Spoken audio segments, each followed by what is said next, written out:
Are you relying on the OTAs to fill your calendar but are dreaming of more direct bookings? In this episode, we'll unlock the power of market data and show you how it can help you take back control. We'll dive into strategies that use market data to transition more bookings directly to your website. Ready to optimize your revenue? Let's get started.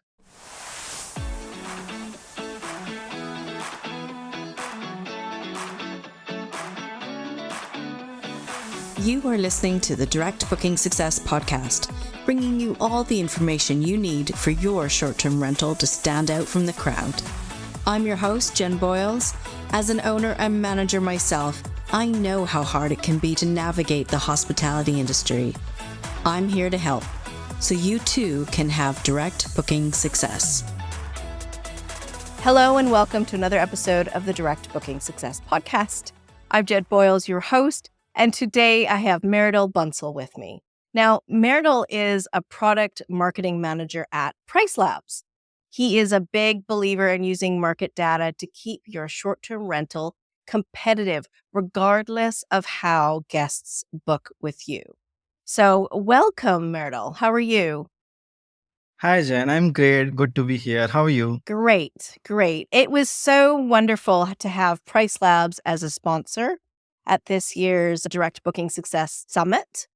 And I'm speaking to the listener here. If you missed it, I'm really sorry, but I'm glad you're tuning in today because we're going to talk a bit more about market data. So Mridul, let's kick things off. Can you tell us a bit about what PriceLabs is and what you do there? Definitely, Jen. And yeah, we were really thrilled to be the sponsor as well. It was an amazing summit. So, PriceLabs, Jen, is a dynamic pricing and market data platform. We started in 2014. So, it's been almost 10 years now. So, yeah, we've been serving market data since then. And this market data is about short term rental, mid term rental, vacation rental across the world. We collect this data, and that is what we serve to our customers in multiple forms. My role as a product marketing manager is to make sure that our product team hears the voice of our customers. So I look after our customer base, which is host and owners. So make sure that their voice is heard within the company for product development, training and support, and more. And make sure that we build features which are relevant to those customers. And once those features are ready, make sure that our customers use them, make it easy for them to use them, and make it easy for them to find value on those features. So yeah, that's primarily what. Great. So let's start with what market data is. What does this mean in the context of short-term rentals? What is it? Yeah, Jen, I can imagine. I mean, I think all of us have probably heard this term a million times now, market data, especially in short-term rentals. So market data essentially, Jen, at least in Price Labs context, is every publicly available data of listings that is available across booking platforms. So, say at Price Labs, what we do is we scan listings on Airbnb, Booking.com, Verbo on almost an everyday basis. So, when we scan these listings, we get information about the property type, we get information about their bookings, their rates, change in their rates, and more. So, now we do this data collection almost every day. Now, once we have this data, we try to see patterns in it. So, as I said, we've been doing this for 10 years. We have a lot of data. Now, what we do is we map it with the previous data that is already available with us. And then we try to find patterns in it. So let's take an example.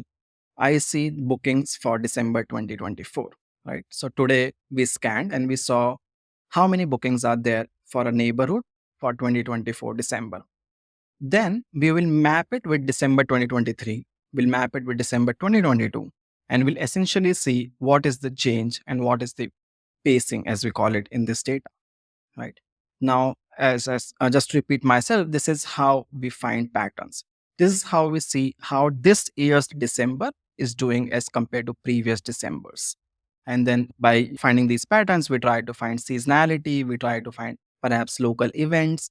So let's say if the demand is very high this December as compared to last 5 Decembers, for instance, we know that something is different, right? For host, it's great that the demand is more. It's great for us that something is different. But we got to find what this difference is, right? And we got to make sure that you don't charge what you usually do in December's, right? So this is what the market data is. This is what we do with identifying and finding these patterns. And we do this individually in every neighborhood, as we call it. So it's just around any listing that you have. We do this for all of those listings across the world. Great. Okay, so I think I get it now. I think I sort of understand when we talk about that term market data, what it is. So let's just go through what are the key components then, just in the simple terms. We've got pricing, Mhm. we've got listings like new listings or listings. Would it be listings that have closed or new listings? What are the other top components? Right. Definitely, Jen, that's a great question. So there's a lot of data that we pull and we show. It also depends on what, as a owner, you want to look at, right? Ideally, this has again ADR, which is average daily rate. So how much are the listings priced on this market, right? Now we do this and we give this data for individual listings. So let's say if you have a property in Chicago, you maybe want to just look at the 15 properties that are just around in your neighborhood, right? So we do this for individual listings. Plus, we also give this price, this nightly rate, based on market percentiles. So, what that means is we tell the data of what, let's say, the 75th percentile of the market is priced at. What that means is essentially what are the top 25% properties in the market, most expensive properties in the market are charging. Okay. So this future price, we divide it in different percentiles and let you know what different sections of the market are charging. Okay. So then you get the price, you get the average night. We also then share occupancy rate. So essentially, what is the occupancy of that market? How far in advance are people booking? We share the average length of stays. As you know, Jen, in short-term rental market, length of stay is very important, right? It's literally the second pillar of revenue management. You can't just be charging more. You also have to make more from each booking, Hmm. right? So, what is the optimized length of stay that people are ready to book? I'm pretty sure none of us want to get a Christmas booking for just the 25th, right? Exactly. Yes, you said it. Yeah. Exactly. So now it's just finding what are the average length of stays in that market. Right now, it depends completely on the market side. If it's a beach market, it's a different length of stay. If it's a market which has skiing, for example, there's a different length of stay, and then it changes by season as well. So then that is another metric. Then you have booking window, which is how far in advance people book. Again, for vacation markets, people book way far in advance, but maybe for a, a location where like skiing, people just book maybe last minute. So how far and what is the booking window for these markets? So these are just some of the metrics that are available there, Jen. Yeah. No, it's really interesting. I'm a marketing person, so when I start to hear the word data, I think, oh, I start to glaze over. But I think we have to realize that we need the data to then be able to market our properties effectively. So let's talk Exactly. about collecting this data. So you are Hmm. scanning the big online travel agents. That's where Hmm. you're collecting the data from. Correct. Yes. Okay. So and if a host was going to go and do this themselves, well, it would obviously be Wow. very difficult. They wouldn't get the depth. But if somebody just wanted to go on Airbnb and look for this data, is there a way that they could collect it themselves? I highly doubt. I mean, they may get some of it. Like, let's say you bring up an Excel sheet, you find 10 properties, you see their nightly rate, and then maybe you put it in Excel, try to find the average of it. But then there's just so much depth to it, Jen. As you said, like there's different price for weekends, there's different price for weekdays, there's different price for seasons, there's different price for off season, high season, for local events. Let's say if Taylor Swift is coming to my city, there's the price is going to be completely different. So it's just there's just so many factors, Jen. It kind of becomes very difficult to do it manually. I'm sure people do this manually. I'm sure it may work for some of them, but it's just you only get to the surface level, Mhm. right? You don't realize how much in depth you can go with that. You don't realize what else can there be. So it's relatively very difficult for pricing. But if you go to length of stays, then it becomes almost impossible to understand the length of stays for your competitors for different seasons, different months, different booking time. It's just a lot. Yeah, I could see go on Airbnb, Vrbo, Booking.com, Expedia, all this, and find out prices for those exact days. But if they're using dynamic pricing, then when you go to look at that same date in a week, it could be a completely Right. different price. So I can see going and doing your research when you're starting out would be a good idea to see what people in your area are charging and get that Mhm. Excel or, Google Doc sheets open and start to figure it out. Is there a kind of data that you think that is often overlooked by hosts and property managers? Right. I think, Jen, people in general overlook sometimes competitors, right? So you may know the top two competitors, three competitors, five competitors that you have, but there are a lot of other people that guests are comparing you with, right? So people sometimes don't necessarily take in all of those competitors when they are doing the manual analysis. I have done that mistake myself. Now, that it's just very difficult to find, to be honest, your exact competitors. Now, if you have a two-bedroom, theoretically you are only competing with two bedroom, but now there can be properties which are priced at your price and they are giving a three bedroom, say villa. Now your guest has the option to choose from your two bedroom to that three bedroom, so it essentially that three bedroom villa is your competitor as well. So just understanding and finding those competitors sometimes is a tricky. Yeah, yeah. I can see that. Okay, so in a hypothetical world here, we've understood what market data is, and the Mhm. next step is that we started to collect it. Now, the next step is analyzing what it actually means. How do we go about that? What are we analyzing? Is it just about the pricing or are there other factors there? Right, Jen. So it's actually a lot of factors apart from just pricing, right? So now, how you can analyze and how you can use this data, I think essentially, I think I can put them into buckets. So one is say market report. So what that means is now all of this data is there. Imagine that data is sitting in a very raw form somewhere in your whatever database. Now you can pull that data, create a customized report. So let's say you want to create a report for a neighborhood that you are looking at. Now you can put that address. You can put that, hey, this is the neighborhood. This is the address about which I want to get this report. And now you will get all of these metrics, right? So now it can be, if let's say you are an investor, you're looking to make a new investment in that neighborhood. We'll tell you everything from how much money you can make, right, every month from that data. You'll see what is the average money people are making in that neighborhood. And given that, let's say you have a two bedroom in that on that address, how much money potentially you can make every month, right? So it's very easy, completely UI based. You can just find that information. You can see which are, say, the best performing properties and potentially your competitors in that market, right? You can see what is the cleaning fee of that market. You can see if they are on Airbnb, what is the service model that they are using. Obviously, given that you have the option to choose the service model, you can see which service model of Airbnb are they using.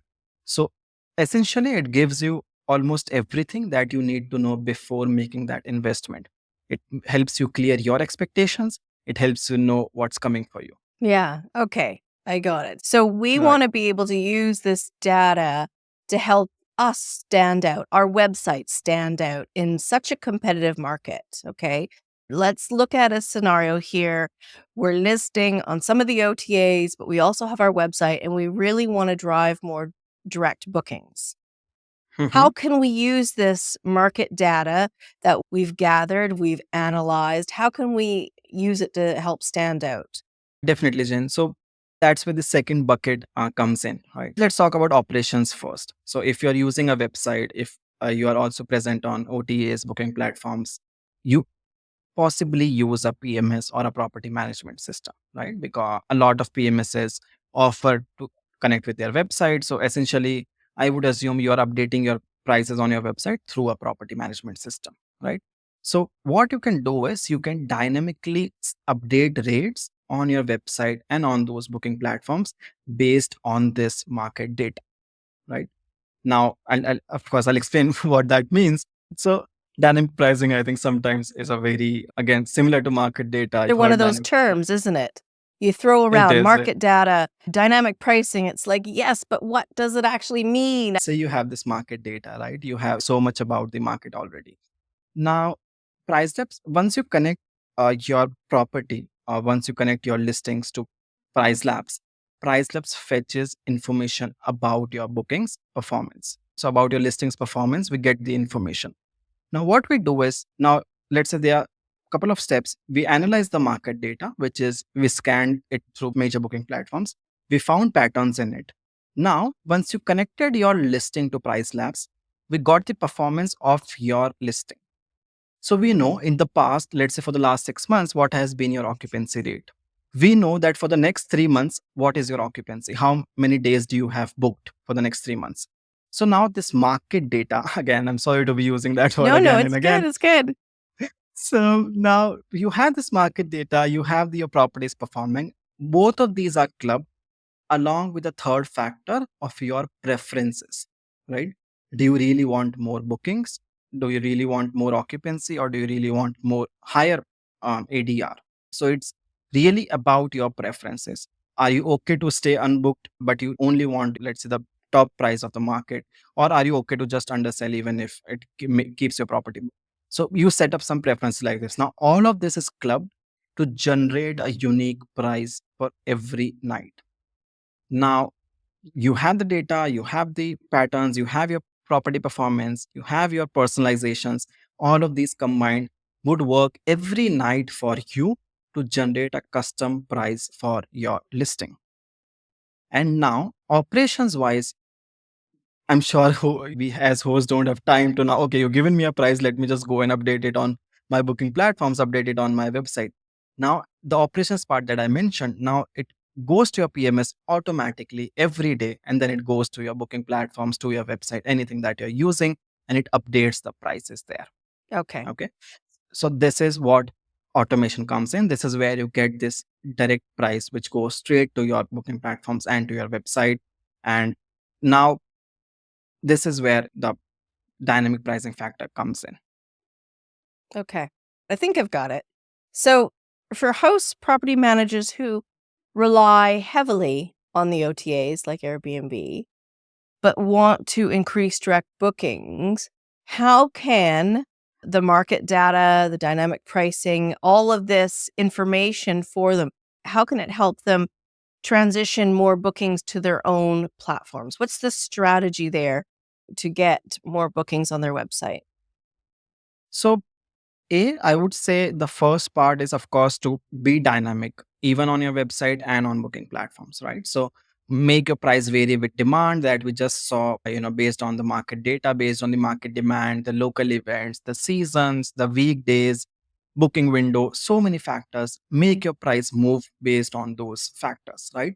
And both on your OTAs and on your website. Now, some things that you can do to, of course, increase bookings directly. So, a few things are, Jen. The most important one is you can add markups on these channels. So, these channels charge commissions and service fees. So, you can add markups on these channels to be slightly expensive on these platforms. Okay.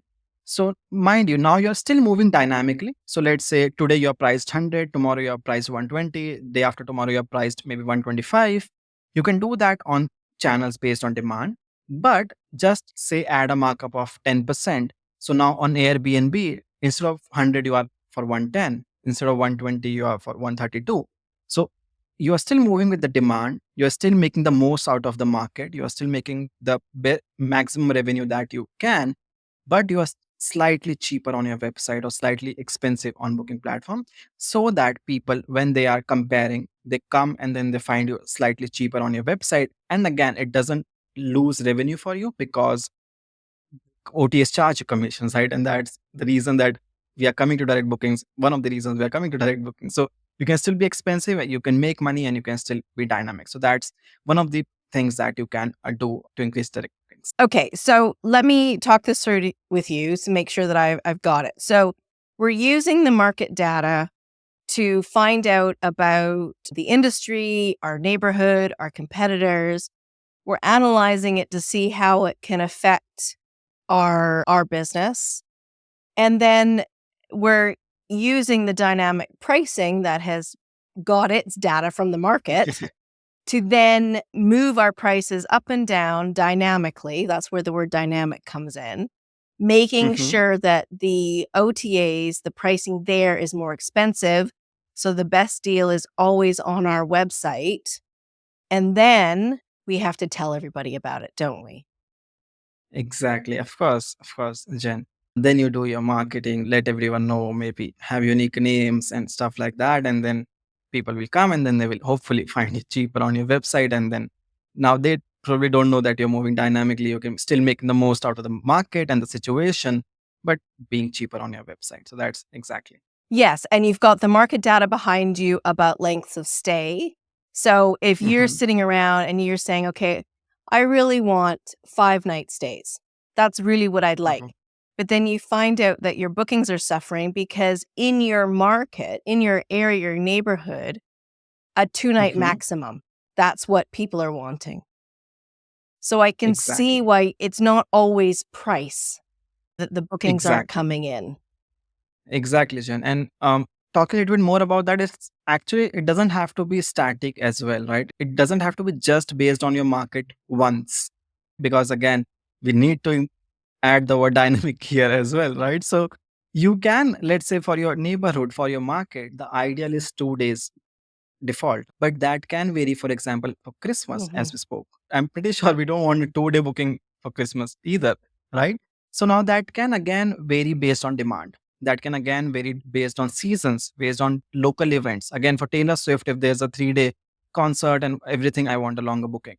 So it can again, that length of stays, that trip length can again vary based on the demand, based on how the market is performing, how guests are behaving, and then you can change it.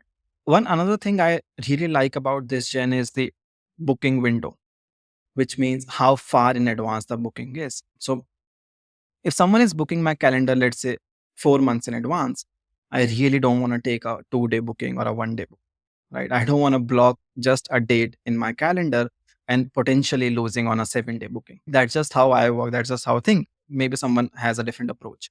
And if someone is booking for, let's say, my property for just tomorrow, it's okay for them to just book a 1-day or 2-day also, because I anyway am empty. I don't have enough time to get more bookings. So now these length of stays varying based on the lead time is also something I find very amazing, to be honest. Yes.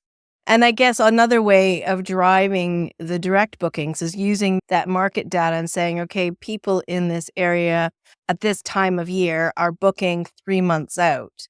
Well, let's make sure that they can't book on our OTAs, that they have to come to our website to book. So I can see it's taking the data and analyzing it and figuring out the best way to use it for your business, for your property management company, for your short-term rental, to drive the traffic to your site rather than getting them to book through the OTAs.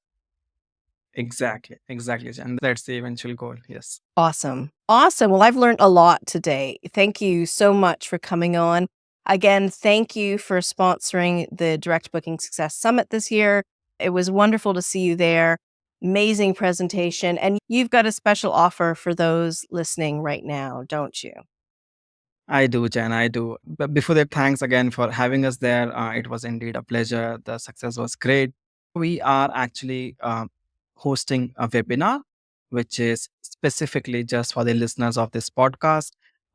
It's a free webinar where an expert from our team, who is also a revenue management expert, they will be sharing strategies. Again, what we spoke about today, it will go in much detail and on more practical how to's, right? So we've talked words, we have talked about neighborhood and what else, but on that webinar, on that session, we will be talking more about how exactly to do that. It's completely free for the listeners, and we would love to have people over there. Great. Well, that's amazing. So it's going to be a special live masterclass free in November 2024. And I'll put the link to that in the show notes. Again, thank you, Mridul, so much for coming on today. Thank you. Thanks for having me, Jen. It was indeed a pleasure. Thank you. On the next episode, I'm bringing you a great guest who's going to be talking about collaboration over competition. Think about the idea of turning your competition into your greatest direct booking asset. Interesting, isn't it? We're going to discuss how sharing guests could actually lead to more direct bookings and build stronger relationships and create a thriving community around you. Until then, go out, take action for your own direct booking success. Hey, thanks for listening to the Direct Booking Success podcast. For more information about this episode and others, head to the website directbookingsuccess.com/podcast. See you next time.